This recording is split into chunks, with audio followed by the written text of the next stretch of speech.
Cuando una persona sueña, solo se puede dirigir hacia una dirección: pa'lante. Hay miles de historias, algunas de sacrificio, otras de riesgo, pero también de superación, y una de ellas podría ser la tuya. Inmigración, sueños, retos y triunfos. Bienvenidos al programa Pa'lante, mi gente, de la firma de abogados Vázquez Servi. Así es, como siempre, dándoles la bienvenida a todos los que han estado esperando este espacio. Pa'lante, mi gente, con la abogada Bárbara Vázquez y una invitada especial. Adelante, abogada Bárbara. Así es, ahora vamos a introducir a nuestra invitada especial, pero queremos siempre recordarle que la información que reciben por este medio es de carácter general y no sustituye una consulta formal con un abogado que se especialice en la materia de inmigración. Y hoy nos acompaña nuestra abogada asociada, la abogada Joanna Cochran, quien nos va a compartir información sobre lo que está sucediendo en los centros de detenciones de ICE, qué hacer si llega a ser detenido y pasado a custodia de ICE una persona, si debe pagar o no la fianza del condado. Y bueno, lo invitamos a que, como siempre, nos llamen a nuestra oficina al 678-303-0018 si desean consultar con uno de nuestros abogados. Y también aquí por este medio hagan sus preguntas para que podamos tratar de sacarlos de dudas y responder a sus preguntas. Muchas gracias, Brenda. Gracias, y le damos la bienvenida, abogada Joanna Cochran de la firma Vázquez y Servi. Hola, muy buenos días. Ok, este segmento lo vamos a dedicar entonces a centros de detención, qué es lo que está pasando ahorita con casos de detenidos y cómo usualmente se desempeña una audiencia de fianza.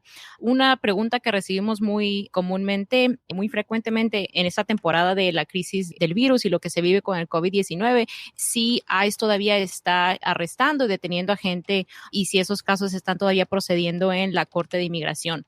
Como había explicado la abogada Bárbara, casos de la Corte de Inmigración de gente que no está detenida están momentáneamente pospuestos. Esas audiencias se van a reprogramar en el futuro, pero casos de gente que está detenida, esos siguen todavía adelante. Aún ante la actual crisis que vivimos ahorita del COVID-19, la agencia de ICE sigue arrestando y deteniendo individuos que no cuenten con estatus legal migratorio o que tengan estatus legal, pero que hayan cometido ofensas criminales. Algunos detenidos sí están siendo liberados por ICE bajo estrictas órdenes de supervisión o brazaletes o grilletes, como bien se le llama comúnmente, los cuales ayudan a la agencia migratoria de ICE a rastrear la locación de estos individuos, pero es solamente un específico grupo de personas quienes están siendo liberadas. Y esas son las personas que se encuentran enfermas o que cuenten con condiciones médicas preexistentes que podrían poner al individuo en más riesgo de contraer el coronavirus que una persona con un sistema inmunológico normal y sano. De hecho, ahorita la agencia de ICE está en estos momentos obligada legalmente a monitorear y detectar dentro de los primeros 5 días después de una detención cualquier condición médica que ponga en riesgo al detenido a contraer el COVID-19.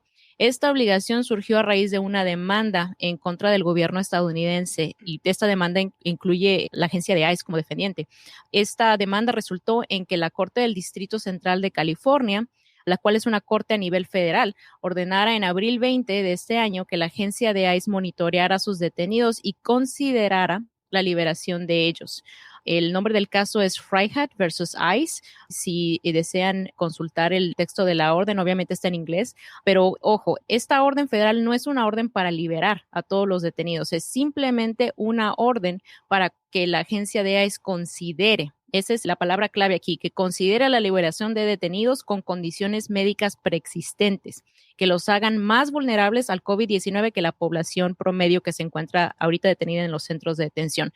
Por eso es que no todos los detenidos están siendo liberados, solamente los que se encuentran en más riesgo de contraer el virus que una persona con un sistema inmunológico normal. Las audiencias en la Corte de Inmigración llevan canceladas desde marzo de este año, como había comentado la abogada Bárbara, pero sí todo lo que tenga que ver con casos de detenidos, una vez que ICE los arreste y los lleve a un centro de detención de inmigración, si es que les toca ver un juez de inmigración, ese tipo de casos todavía proceden. Audiencias de fianza, casos de gente que está actualmente detenida, eso siguen como cualquier otro día normal. Wow. Ok, ahora hablemos de cómo es el proceso antes de que uno pase al centro de detención de inmigración, ¿no? Cuando uno es inicialmente arrestado por la policía, por alguna ofensa criminal, este individuo es llevado a la cárcel local, ¿no? La cárcel de condado, también se le llama. Hay una ventana, justo al momento de que uno es arrestado y llevado al precinto, hay una ventana de algunas horas, quizá unos minutos, antes de que se le asigne a un arrestado un hold de ICE. ¿Ok?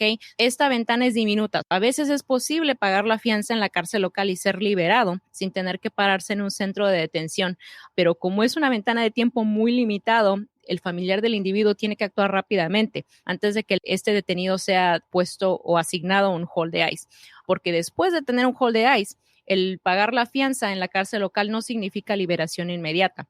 Cuando una persona paga la fianza de la cárcel local y este individuo tiene un hold de ICE, lo que hace el staff de la cárcel es notificarle a ICE de la situación del detenido y justo al momento de pagar esta fianza empiezan a correr 48 horas.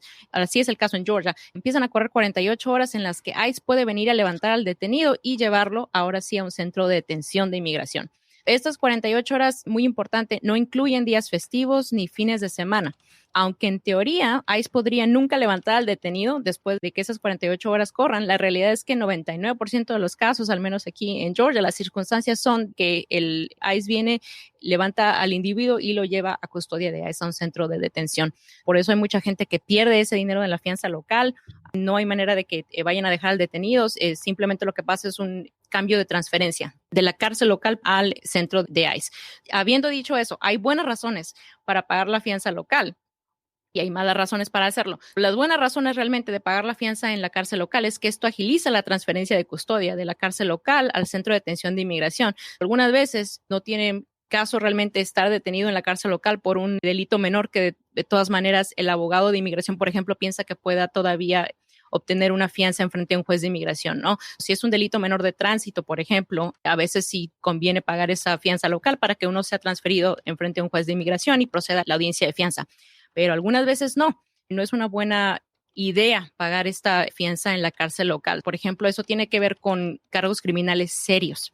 Si una persona fue arrestada por las autoridades locales bajo ofensas criminales graves, y estamos hablando de DUIs, manejar bajo la influencia del alcohol o violencia doméstica, drogas, armas, etcétera, es preferible no pagar fianza local para que uno no pase a custodia de ICE hasta que se resuelvan los cargos criminales de esa persona, porque muy importante, si usted sale de la cárcel local y pasa a custodia de ICE en el centro de detención, es muy improbable de que usted pueda arreglar esos cargos criminales. Les recomendamos usualmente a la gente de que se espere detenido en la cárcel local, contrate un abogado criminal o use un defensor público igual y resuelve esos cargos criminales antes de que usted pase enfrente a un juez de inmigración. ¿Por qué? Porque si usted pasa enfrente a un juez de inmigración con cargos criminales serios, ¿ok? Es muy improbable de que un juez de inmigración le dé a usted una fianza. Algunas veces sí vale la pena hacer el sacrificio y esperarse un poco tiempo más detenido en la cárcel local con tal de que uno resuelva sus cargos criminales antes de pasar enfrente a un juez de inmigración. Una vez entrando en custodia de ICE en el centro de detención, uno mismo ya puede solicitar una audiencia de fianza. No es necesario un abogado de inmigración para hacer eso, pero obviamente contratar a un abogado maximiza las posibilidades de obtener esta fianza. Una vez que uno solicite una audiencia de fianza ante el juez, aquí usualmente en Georgia se tardan de entre 2 y 14 días realmente para programar esta audiencia. Y si el detenido merita fianza, ese mismo día el juez adjudica solamente el asunto de fianza y decide el juez cuál es la cantidad que va a tener que pagar el detenido para salir, ¿ok? ¿Cuáles van a ser las condiciones de la liberación? Porque algunas veces la gente sale después de pagar una fianza, pero también el juez asigna, por ejemplo, un grillete, ¿verdad? Para que pueda salir la persona bajo supervisión y ya de ahí entonces la persona es liberada y puede continuar su caso normalmente en frente del juez de inmigración en el futuro. El juez de inmigración, a la hora de considerar si realmente le va a otorgar fianza a usted o no, considera dos cosas. Una es, el detenido es un riesgo de fuga, ¿ok? O número dos, el detenido es un peligro para la comunidad. Cuando el juez considera el riesgo de fuga de un detenido, esto quiere decir esta persona va, una vez que salga del centro de detención, no va a regresar jamás a la corte. Si le doy a esta persona una fianza, el juez tiene que considerar, o el abogado, bien, porque eso también es el trabajo del abogado, tiene que presentarle al juez evidencia de que el detenido tiene un caso meritorio que presentar en la corte después de que él salga. tiene que demostrar que la persona que está detenida tiene una larga residencia en los Estados Unidos. Quiere decir que no tiene ningún otro lugar al cual se va a ir después de que salga del centro de detención. Es muy importante presentar evidencia de que la persona tiene varios familiares aquí en los Estados Unidos y familiares legales, ¿verdad?, que tenga raíces aquí en los Estados Unidos para poder convencer al juez de que una vez que la persona salga del centro de detención no tiene razones para regresar y seguir peleando con su caso. También importante mostrar evidencia de que esta persona tiene los recursos financieros para pagar una fianza, porque ¿cuál es el chiste, vaya, de que el juez asigne una fianza a esta persona cuando la persona no puede pagar por la fianza? Muy importante también es demostrar al juez de que la persona o el detenido no tiene un historial de realmente no presentarse a la corte. Porque si esta persona anteriormente tiene, por ejemplo, órdenes de arresto o tiene historial de que no se ha presentado a la corte criminal por X o Y razón, el juez de inmigración tiene muy pocos incentivos para darle una fianza el día de hoy. Ok, esos son factores para el riesgo de fuga. Pues es una de las cosas que el juez considera. La segunda es, el juez tiene que determinar si el detenido va a ser un peligro para la comunidad, si lo deja salir de detención. Los factores importantes aquí son qué tan graves son los cargos en contra del detenido, qué otro historial criminal tiene el detenido, qué tan graves son esas ofensas anteriores. ¿Realmente el detenido cumplió con su probation, con su servicio a la comunidad, con las clases que tuviera que tomar anteriormente? El juez quiere saber que realmente esta persona no es una persona peligrosa. Muy importante el argumentar aquí que cualquiera que fuesen los cargos que se encuentran pendientes o que sean las condenas finales en contra del detenido no son tan graves como parecen en impreso. Una vez que el juez haya puesto los factores positivos y negativos de este detenido en los dos lados de la balanza, el juez va a determinar si este detenido merece salir bajo fianza o no. El hecho de que una fianza, y esto es muy importante, el hecho de que una fianza haya sido denegada no quiere decir que la persona vaya a ser inmediatamente deportada, que tampoco quiere decir que vaya a perder su caso en la corte. Muy importante tener en perspectiva que uno estando detenido, fianza es opcional. Hay dos cosas sucediendo cuando uno está detenido: el caso principal del detenido y la fianza. Yo tengo casos realmente de que, por ejemplo, el juez ha negado fianza por X o Y razón y últimamente el detenido gana su caso de residencia aquí en los Estados Unidos, ¿no? Y hay otros casos en los cuales el juez otorga fianza a la persona y últimamente por X o Y razón pierde su caso en la corte. No tiene nada que ver el uno con el otro, porque recuerde, al momento de que el juez está pensando en fianza, es solamente esta persona se va a dar a la fuga o es un peligro para la comunidad.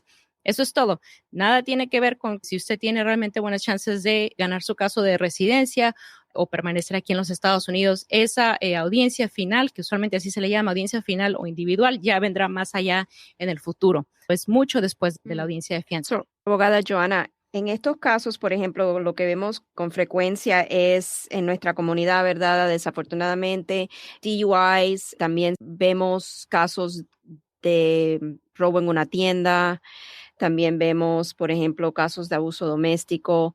Hay personas que son sujetas a lo que es una detención mandatoria. Sí, detención mandatoria es gente que es sujeta a detención mandatoria, es gente que no califica para fianza.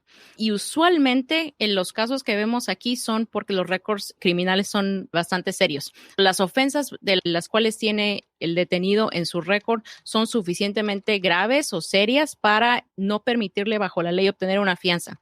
Este grupo de personas es el grupo, uno de los grupos es gente con récords criminales serios. También puede haber otra gente que no califica para fianza y esa es gente que ya tiene una orden de deportación, ¿no? Esa gente tiene que estar detenida mandatoriamente hasta que se resuelva la vieja orden de deportación o hasta que esa persona sea removida físicamente de los Estados Unidos. Otro grupo de individuos también es considerado en inglés arriving aliens, quiere decir inmigrantes recién llegados a los Estados Unidos. Pues es gente usualmente que pide entrada en la frontera o en un punto de entrada como es aduanas y por X o Y razón, ya sea récord criminal o récord inmigratorio, por el hecho de que está pidiendo entrada en los Estados Unidos, no califica a esa persona para una fianza. Realmente esos son los tres grupos grandes, pero los más comunes que vemos, al menos aquí en la oficina, es gente con récords criminales serios y estamos hablando de que son ofensas que involucren grande cantidad de drogas, violencia doméstica, que sea más graves, ya sea un delito menor en primer grado o una felonía, por ejemplo, violencia doméstica. Eso podría a usted tenerlo en detención mandatoria. Crímenes de torpeza moral también, y estos son varios, pero realmente el grupo más grande, así nosotros le llamamos, crímenes de torpeza moral ante la ley de inmigración, crímenes que tengan que ver con armas, espionaje, felonías agravadas, actividades terroristas, etcétera. Es muy importante notar que no porque uno haya sido condenado por un misdemeanor o delito menor, quiere decir que no sea un crimen serio, ¿ok? Para propósitos de inmigración. Todavía se puede considerar un crimen de detención mandatoria, pero ese es un análisis legal que realmente un abogado es el que hace. Ese tipo de personas no calificarían para una fianza en frente a un juez de inmigración, a menos de que obviamente el abogado argumente al juez de por qué el detenido no merita detención mandatoria, ¿verdad? Eso sería la otra cosa. Ya una vez de que el abogado realmente pelee de que el detenido no merita detención mandatoria, entonces ya estaríamos hablando de una fianza. Pero primero uno tiene que analizar y pelear el hecho de que a alguien se le esté diciendo que es sujeto a detención mandatoria. Algo que vemos también con frecuencia y queremos, este punto yo creo que es muy importante porque a veces tenemos personas que ya son residentes permanentes que vienen a nuestra oficina para querer hacer el trámite para la naturalización, o sea, para poder lograr la ciudadanía estadounidense. Y en estos casos a veces se presenta un historial penal después de que la persona haya adquirido la residencia permanente. Vamos a decir, un residente que a los 2 años de haberse hecho residente permanente haya sido arrestado por violencia doméstica y haya sido condenado por ese delito, vamos a decir 12 meses de cárcel, pero le dejaron hacer el tiempo en libertad condicional, lo que se llama probation. En esos casos, un residente permanente en esa situación que haya a lo mejor viajado al extranjero y que esté tratando de regresar a Estados Unidos, ¿qué peligro corre? Ok, para empezar, suena como que eso es probablemente una felonía agravada. Incluso aunque el crimen sea de violencia doméstica y sea un delito menor ante la ley criminal, ante la ley de inmigración se va a ver como una felonía agravada. El área de inmigración es muy fascinante porque es bastante extensa, ¿verdad? Realmente alguien con un récord criminal serio o extenso, como en el caso de aquí del ejemplo de la abogada Bárbara, tiene que realmente consultar con un abogado y realmente antes de salir de los Estados Unidos siempre es una buena idea ir y tener una consulta con un abogado para asegurarse de que uno no podría tener problemas regresando a los Estados Unidos. Esta persona en el escenario que discute aquí la abogada Bárbara, es muy probable de que sea detenida al momento de entrada a los Estados Unidos y de que no califique para una fianza. Quiere decir que igual, vamos a lo mismo, no quiere decir que vaya a ser deportada inmediatamente o que vaya a perder su caso, no, quiere decir que no califica para salir bajo fianza y que va a tener que pelear su caso de residencia estando detenido durante todo el tiempo. Entonces ya le tocará a esta persona, porque suena como que tiene una condena de violencia doméstica, realmente pelear para que no le quiten la residencia y que logre permanecer aquí en los Estados Unidos. Ya al momento de que llegue a ganar su caso de residencia, ya será que lo liberen, pero mientras tanto no califica para una fianza. Y eso es un punto muy importante que siempre tenemos que estar nosotros los abogados conscientes de los clientes que ya son residentes permanentes, que han tenido antecedentes penales, estudiar esos antecedentes penales correctamente y aconsejarle a nuestros clientes que están en esa situación no viajar porque sabemos que el peligro existe. Y ya después del viaje, como ha aclarado la abogada Cochran, la abogada Joanna, es muy probable que en el momento de querer reingresar a Estados Unidos van a ser sujetos a esa detención mandatoria sin la posibilidad de una fianza. Y aparte de esto, abogadas, una de las preguntas principales es que dicen, oye, cuando yo estoy detenido por alguna cosa, un DUI, una violencia doméstica, lo que sea, mucha gente, obviamente por la falta de conocimiento, dice, no, pues si no me dan fianza es porque no voy a poder arreglar y me van a deportar. Automáticamente conectan fianza o no con, bueno, me van a deportar. O si le dan fianza, muchos lamentablemente también piensan demasiado positivo. Dicen, sí, me dieron una fianza de $12,000. Eso significa que me van a dejar quedarme, ya me van a aprobar para alguna protección y lo ligan automáticamente con el éxito al conseguir la fianza. Sí. Es correcto, abogada Joanna. Eso no significa absolutamente nada más que si le aprobaron o no la fianza. La batalla de ahí en fuera comienza, ¿verdad? La litigación del caso, la defensa del individuo, tratar de preservar ese beneficio de la residencia, evitar esa deportación.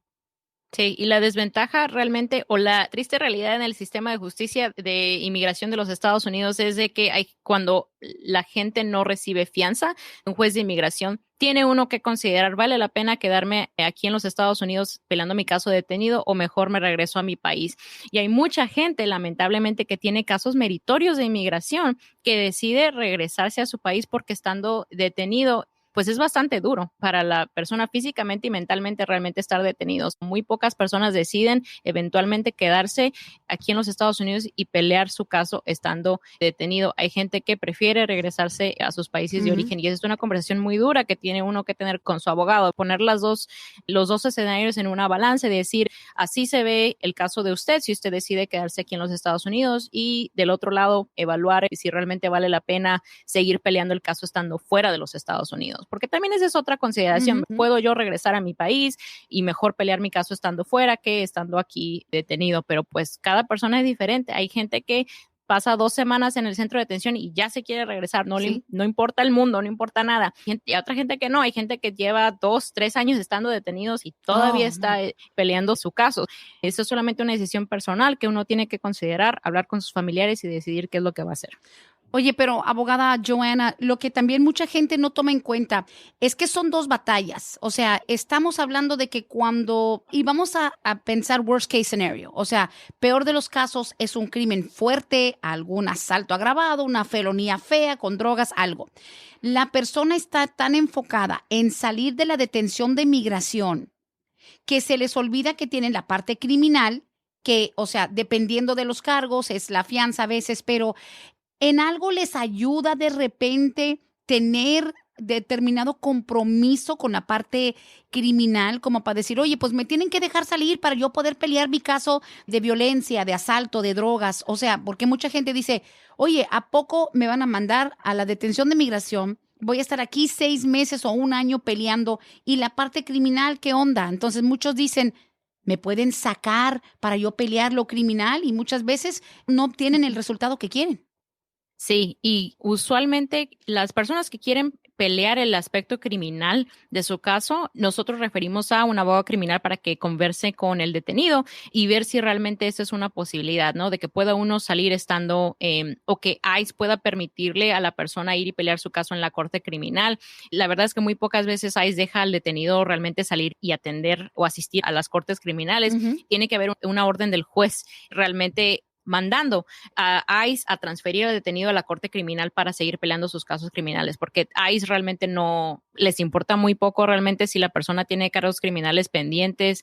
Esa es otra historia. Pero aquí es importante contratar a un abogado criminal para que pueda ayudar a resolver los cargos criminales, porque a veces sí, y mi entendimiento es, o mi limitado entendimiento de ley criminal es de que realmente varía de acuerdo a la corte. A veces sí se puede pelear cierto cargo criminal estando uno detenido y a veces no. A veces requieren la presencia del individuo ante la corte criminal. Esas variaciones son cosas que uno tiene que hablar con un abogado criminal. Por eso es que es muy importante antes de pagar la fianza local, porque recuerde, antes de pasar a custodia de ICE, realmente hable primero con un abogado criminal y vea si vale la pena pelear ese caso criminal antes de que lo pasen con ICE, porque una vez que lo transfieran con ICE de inmigración, va a ser muy difícil que lo dejen salir y seguir peleando su caso criminal. Claro. Mejor lidiar con eso en frente y en primera instancia antes de que llegue a pasar en frente a un juez de inmigración. Y otra cosa que mucha gente está atravesando, abogada, es que tienen deportación. Entonces, hay una idea de que no, si yo tengo una deportación del 2004, del 97, ¿a poco me van a dar fianza? O sea, la gente automáticamente dice, no, mi esposo tiene 2 deportaciones, lo han sacado 2 veces de aquí, y cuando se paran ahí frente al juez, a veces no quieren ni siquiera invertir en el intento de conseguir la fianza y dicen, no, pues las deportaciones, ¿qué tienen que ver con el éxito de un detenido conseguir la fianza de migración? Ok, gente con previa deportación, y es muy importante realmente confirmar que sea una deportación. A veces las personas dicen que fulanito fue deportado y realmente no fue deportado, es un retorno voluntario, así se le llama, o es otro tipo de animal administrativo, ¿no? Pero no es una deportación en sí formal. Ese sería número 1 aclarar. Pero generalmente las personas que tienen orden de deportación previa no califican para fianza. Si una persona con una previa orden de deportación es arrestada y llevada en custodia de ICE, esa persona con una previa orden de deportación básicamente está esperando a que esa orden se ejecute. Es prioridad. Sí, y quiere decir que está esperando ahí detenido hasta que resuelvan el cómo enviarlo de regreso a su país. Ahora, no quiere decir, aunque esta persona no califique para una fianza, no quiere decir que ya el caso haya sido perdido. No, esta persona todavía puede consultar con un abogado y ver si hay razones para reabrir esa vieja orden de deportación, si es que hubo una injusticia al momento de que se le dio esa orden de deportación o si fue el error del abogado anterior o si esta persona no sabía, por ejemplo, que tenía una previa orden de deportación. A veces así pasa. Estas son razones para considerar si vale la pena tener una consulta con un abogado y ver si se puede reabrir esa orden, porque si se reabre quiere decir que ya no lo van a regresar a su país. Quiere decir que lo tienen que poner enfrente a un juez de inmigración, pero tiene que reabrir esa vieja orden de deportación primero y el tiempo es oro, porque si ya tiene usted una previa orden de deportación, y por eso le decimos a la gente realmente, antes de que lo detenga, vaya, tenga una consulta con un abogado, a ver si pueden reabrir esa orden de deportación. Porque una vez que lo detengan, estamos hablando de que tiene uno que básicamente correr, todo es urgencia, porque en cualquier momento se lo pueden llevar de regreso.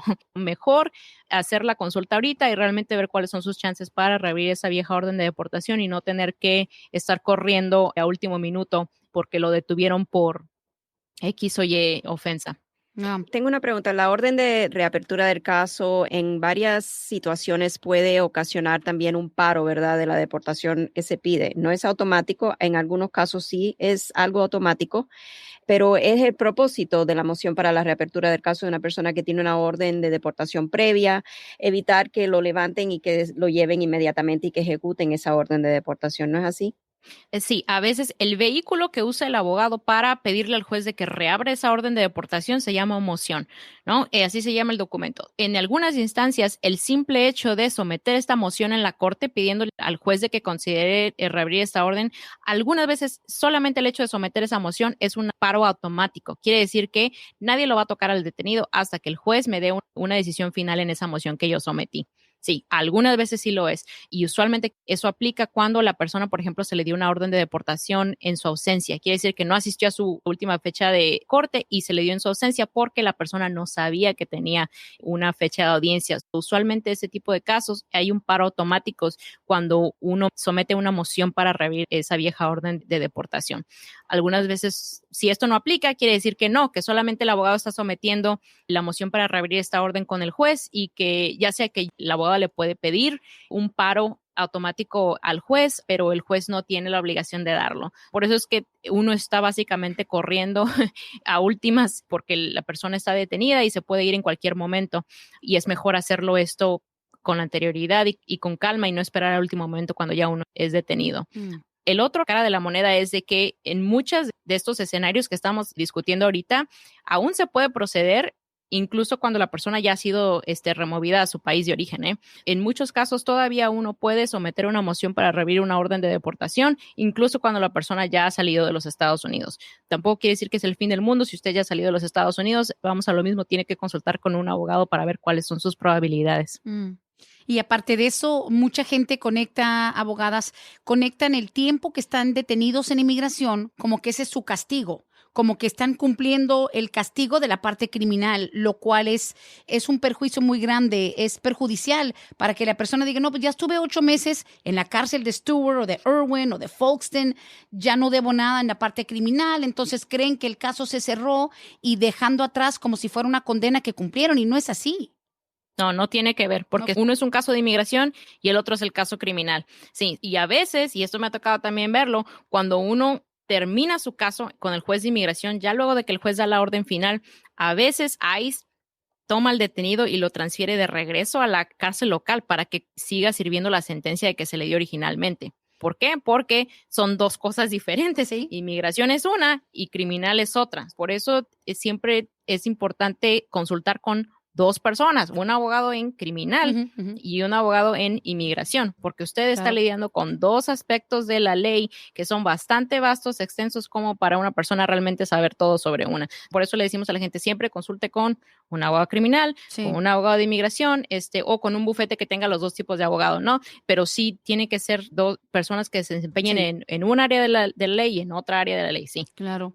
Ahora, las 2 preguntas del millón, y le cuento, sí tengo unas cuantas preguntas. Yo creo que por lo importante de este tema, que tenemos mucho tiempo buscando como especializar, porque eso, la pesadilla para cualquier familia, mi esposo está detenido, mi esposa está detenida, mi hijo, alguien con hold de migración, porque hay que lidiar en dos frentes, 2 batallas, como lo acaba de decir la abogada Joanna. Estamos al aire, pa'lante, mi gente. Tremenda información, la abogada Bárbara Vázquez, hoy la invitada especial, la abogada Joanna Cochran, Vázquez y Servi, 678-303-0018. Ahora, 2 preguntas del millón. Importante saber, número 1, quieren saber, oye, ¿por qué a mi compadre le dieron la fianza de inmigración desde antes de salir de Gwinnett, supongamos? Porque uno de los condados donde más actividad criminal hay con la comunidad latina y el hold de migración con la 287G, a mi compadre le dieron la fianza de $12,000 desde antes de salir de Gwinnett, número 1, porque a él sí. Y él no tuvo que pagarle a un abogado que se la consiguiera. Y segunda pregunta, ok, no se la dieron, van a pelear por mí, pagué X cantidad y me la denegaron. ¿Debo hacer una apelación? Ok, sí, 2 preguntas muy importantes. Número 1, la fianza que se le da antes de que usted pase con un juez de inmigración, ICE tiene la discreción de darle a uno una fianza, sí. Usualmente siempre cuando yo tengo una consulta con una persona que está detenida, siempre le digo, cheque sus documentos primero. Si usted ve en sus documentos una cantidad en dólares, quiere decir que ICE ya le asignó una fianza a usted. No tiene que pedirle enfrente a un juez de inmigración, solamente tiene que pagar ese monto que ya le dio ICE. Páguelo y salga de ahí. Entonces, sí, a veces ICE le asigna una fianza a un detenido, a veces incluso en casos muy extremos, y usualmente es en padres solteros o gente que está realmente muy enferma, los dejan salir sin siquiera tener que pagar una fianza. Realmente no los transfieren a un centro de detención de inmigración, pero esos son casos muy raros. Si ICE ya le asignó a usted su fianza, y usualmente esto pasa por, en mi experiencia, 2 razones. Una es el centro de detención está a capacidad, ¿ok? Y le conviene a ICE decirle que pague usted una fianza y salga para que ya no tengan que detenerlo a uno. O 2, la persona que acaban de arrestar realmente no tiene cargos criminales muy serios y tiene familiares aquí en los Estados Unidos. El ICE en su buen corazón, que a veces ellos ha de haber sido realmente un buen oficial de ICE, Sí. porque esos existen. Eso es lo que yo le digo a la gente. Esa persona decidió otorgarle una fianza administrativa a esta persona, entonces realmente no tiene mucho caso ir enfrente a un juez de inmigración, porque aquí al menos en Atlanta o en Stuart estamos hablando de que una fianza, para empezar, la cantidad o el monto de que va a ser la fianza depende de qué juez le toque, y eso no lo va a saber ya hasta después en el futuro. Una fianza aquí puede variar entre $1,500 a $25,000, $50,000, dependiendo de cuáles son los cargos criminales que tiene uno. Estamos hablando de que $12,000 en esa perspectiva, si usted lo pone en perspectiva, realmente no es muy malo. Le conviene mejor pagarlo y ahorrarse el hecho de estar peleando una fianza en frente del juez. Porque también esta es otra. Si ICE ya le asignó una fianza a usted de $12,000 y usted no lo paga y pasa en frente a un juez de inmigración, esa fianza que le asignaron anteriormente a usted se la pueden quitar. No way. ¿Okay? Sí, entonces porque el juez siempre tiene la jurisdicción o autoridad para revisitar o visitar de nuevo la cantidad de una fianza, ok, quitarla, darla, adjuntar condiciones a la liberación, quiere decir que le voy a dar un grillete o lo voy a dejar en orden de supervisión. Sí, el juez puede modificar eso. Realmente a uno le conviene. Si ICE ya le dio a usted una fianza y usualmente es esa cantidad mágica de $12,000, ¿por qué? ¿Quién sabe? Pero esa es la cantidad que ellos les gusta dar. Si ICE ya le asignó eso, págalo inmediatamente para que no le lleguen a cambiar la cantidad o el hecho de que ya le dieron una fianza. Esa es una. La otra pregunta que había usted hecho sobre apelación. Sí. Ok, cuando uno, a veces sí conviene apelar, ok, y a veces no. La razón es porque una apelación de una fianza realmente se va a tardar unos 4 o 5 meses extra. Es un periodo bastante lento y algunas veces la persona no quiere esperar. No quiere esperar estando detenido y prefiere mejor, si realmente la decisión de esta persona ha sido regresarse a su país, no tiene caso apelar realmente porque el caso ya está moot. No tiene sentido, ya. Esa sería la única razón realmente por la cual no conviene. La otra es si esta persona decide quedarse dentro de los Estados Unidos y pelear su caso en frente del juez de inmigración, claro que sí, apele la decisión del juez, porque entonces ya de por sí un caso enfrente a un juez de inmigración va a tomarle más o menos entre 4 y 6 meses. Apelar la decisión de la fianza no le añade mucho. Van a estar ocurriendo las dos cosas al mismo tiempo, la apelación y luego su caso principal. Ahí sí conviene apelar la decisión del juez. Y a veces sí, cuando usted apela una decisión de juez, va al siguiente paso de revisión, que es una junta administrativa. Estos no son jueces, aunque algunos sí fueron jueces anteriormente, pero usualmente las personas que revisan las decisiones del juez lo hacen solamente basado en papeles, no hay evidencia nueva de que se pueda presentar, pero ellos examinan la ley, examinan qué es lo que pasó a la hora de la audiencia de fianza y determinan si realmente el juez decidió esta fianza correctamente o no. Algunas veces no están a favor del detenido, pero otras veces sí. Por eso, realmente, de acuerdo con lo que haya pasado a la hora de la audiencia de fianza, es de que tiene usted que hablar con un abogado y ver si realmente vale la pena apelar la decisión del juez o no. Bueno, interesante porque en lo que se cruzan fuentes de información, mi compadre, mi primo, por qué él sí, por qué yo no, ningún caso se parece a otro, sinceramente, y me están llegando ya varias de las preguntas más recientes tienen precisamente que ver con todo este asunto, porque como le digo, es una cosa que un hijo te solicite, una I-130, tu pareja, tu novio, lo que sea, y es otra cosa que digas tú, one of us is in jail. Uno de nosotros está en la cárcel, con hold de inmigración, cambia las reglas del juego totalmente. Finalizo este segmento, a no ser que tengan más que aportar, pero también importante, porque hasta eso, la gente trata de interpretar de acuerdo a qué centro de detención terminan. ¿Por qué algunas personas se van a Irwin? ¿Por qué algunas se van a Stewart en Folkston? Porque para muchos es like, okay, Irwin es el primer paso. Tienes posibilidades. Cuando vas a Stewart es like, well, okay, ya vimos que no. Y según muchos tienen la idea de que Folkston es like un paso antes de irte para tu país, like en nivel de gravedad. ¿Cómo interpreta usted, porque cada caso es diferente, obviamente no se puede aplicar todo a todos, pero cómo interpreta usted el orden en el cual te asignan el centro de detención? Porque hay gente que van a las 3. Some people start at Irwin, comienzan en Irwin, van a Stewart y terminan en Folkston. ¿Qué significa cada paso? Gente que ya tiene resuelta su caso de inmigración y que ya va de salida, realmente tiene usted razón, usualmente los pasan a Stewart o Folkston porque es más fácil sacarlos de Stewart en un avión, que sacarlos de Irwin. Eso es uno, porque en Stewart hay las instalaciones para hacer eso. Se lo pueden poner en un avión de regreso. Pero eso es una cosa. La otra es, si su caso está pendiente y activo en la corte, lo van a poner en uno de estos centros de detención. Honestamente, no determina eso sus chances de obtener fianza. Aquí lo que importa es quién es el juez. ¿Quién es el juez? Y hay que tener en cuenta de que aquí en Georgia hay 2 cortes. Una es en Stewart. Si usted está detenido en Stewart, le va a tocar tener su caso en la corte de Stewart. Si usted está detenido en el centro de detención de Irwin o Folkston, su corte es en Atlanta. Esas son las 2 cortes en Georgia, Atlanta o Stewart. Lo importante realmente de cómo va a ir su fianza es qué juez le va a tocar a usted. Obviamente hay jueces que están en Atlanta y hay jueces que están en Stewart. Algunas veces uno de los jueces en un lugar sustituye a otro en el otro lugar. Eso es algo que no se puede prever, ¿verdad? Pero a lo que voy es de que hay jueces que son considerados más estrictos que otros, pero así como los hay en Stewart, también los hay en Atlanta, y hay otros jueces que tienen más compasión realmente o tienen una mejor consideración de las circunstancias de una persona, pero así como los hay en Stewart, hay en Atlanta, y ahorita en este momento resulta hay algunos jueces nuevos. Realmente estamos hablando de que Stewart y la corte en Atlanta es 50-50, así como le puede tocar un juez que es estricto, le puede tocar un juez que es más considerado. Pero esto cambia todo el tiempo. El siguiente año puede haber una lista diferente de jueces y ya sería diferente la conversación. O sea, es algo que uno no puede determinar. Sí, aquí diría, no importa dónde esté detenido, lo que importa es quién es el juez. Muy bien. Wow, interesantísimo. No sé, ustedes, abogadas, si quieren agregarle algo más. Este tema nos comió casi todo el programa, pero era muy urgente hablarlo con más detalle. La verdad, les agradezco.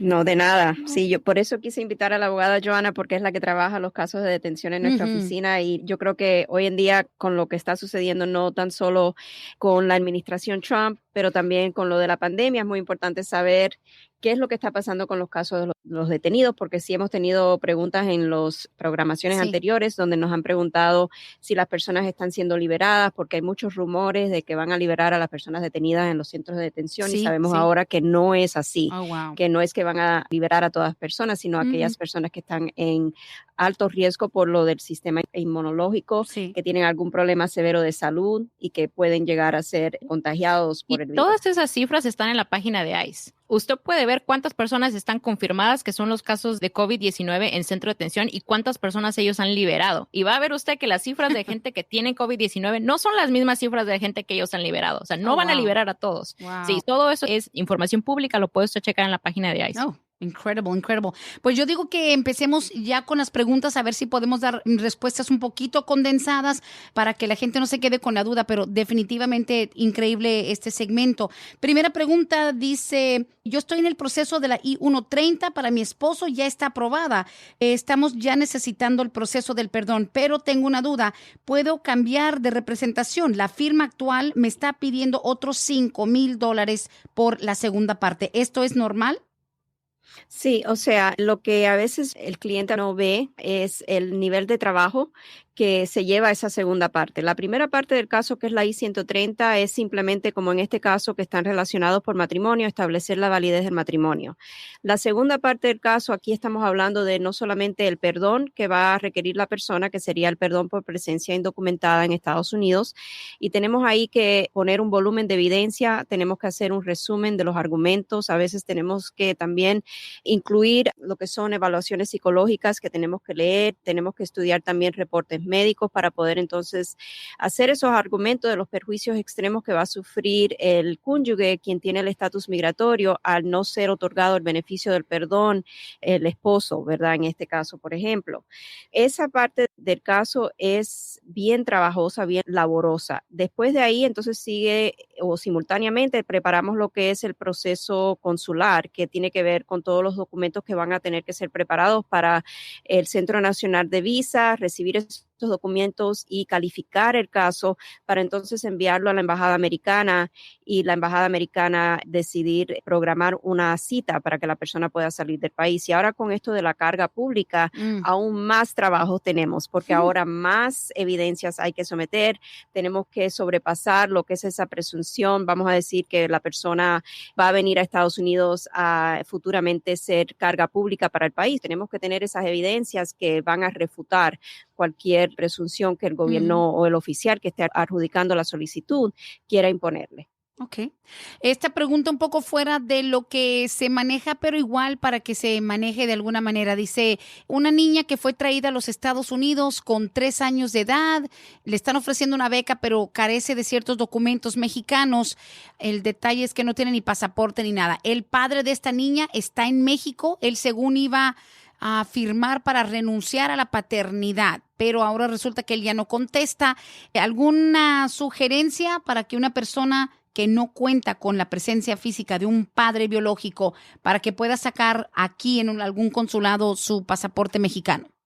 La verdad que yo no tengo idea, no sé la abogada Johanna si tiene alguna información. Usualmente lo que le digo a las personas es primero consulte con el consulado mexicano que esté más cercano a usted y si realmente no le pueden ayudar con documentos, porque a veces no pueden hacerlo cuando se trata de menores porque sí necesitan la autorización del otro padre. Entonces ahí es cuando usted tiene que empezar a considerar si le conviene contratar a un abogado de ley familiar para que le ayude a obtener quizá la custodia de ese niño, porque básicamente estamos hablando de que el otro padre lo abandonó. Si usted no puede realizar o tomar acción o tomar decisiones financieras o educativas de parte de su hijo porque necesita la autorización del otro padre, consulte con un abogado de ley familiar para ver si le puede ayudar a obtener las custodias sola de su hijo. Quizá esa es una manera de hacerlo. Claro. En algún otro momento sé que, por ejemplo, los que han sacado pasaporte americano para niños nacidos aquí, antes, hace años, bastaba con una carta notarizada diciendo yo, fulana de tal, certifico por medio de esta carta que yo tengo años, X cantidad de tiempo que no sé del padre de mi hijo,